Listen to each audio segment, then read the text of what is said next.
কি ভাই, তুমিও কি এভাবে হেডশট মারতে চাও? আজকের দিনে অর্থাৎ 2024 সালে এসেও যদি তুমি শুধুই বডি শট মারো, তাহলে ভাই তোমার দুনিয়াতে বেঁচে থাকারই কোনো অধিকার নেই।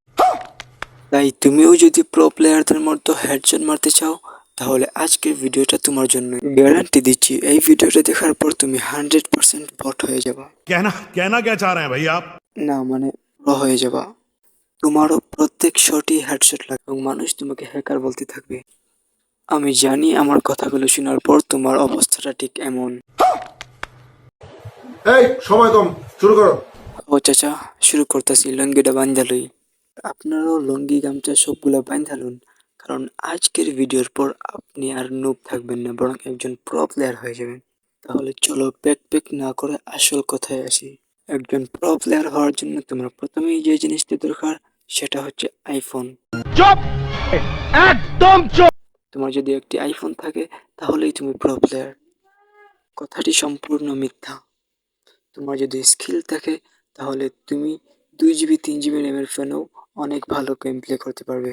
এখন আসা যাক, হেডশট মারার জন্য কি প্রয়োজন। হেডশট মারতে হলে তোমার সর্বপ্রথম প্রয়োজন হবে তোমার ফোনের সেন্সিটিভিটি। তোমার ফোন যদি লো ডিভাইস হয় তাহলে তোমার সেন্সিটিভিটি জেনারেল সবসময় 200 রাখবা। তাও যদি হেডশট না লাগে তাহলে তুমি তোমার ফোনের ডিপিআইটি একটু বাড়িয়ে কমিয়ে দেখতে পারো। তো আমাদের আজকের ভিডিও এতটুকুই ছিল। দেখা হচ্ছে পরের ভিডিওতে। ততক্ষণের জন্য আল্লাহ হাফিজ।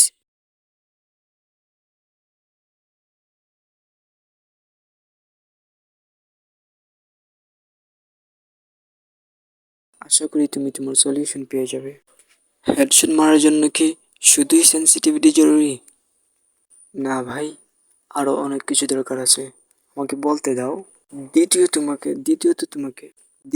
তোমাকে যে কাজটি করতে হবে সেটা হচ্ছে সঠিকভাবে ফায়ারিং করা শিখতে হবে। এখন বলতে পারেন যে ভাই ফায়ার তো সবাই করে, আমি আপনি সবাই তো ফায়ার করে, তাহলে পার্থক্যটা কোথায়? পার্থক্য আছে ভাই। তুমি যেভাবে ফায়ার করো, একজন ভালো প্লেয়ার যে সবসময় হেডশট মারে সে ওইভাবে ফায়ার করে না, তার ফায়ার ধরন অন্যরকম হবে।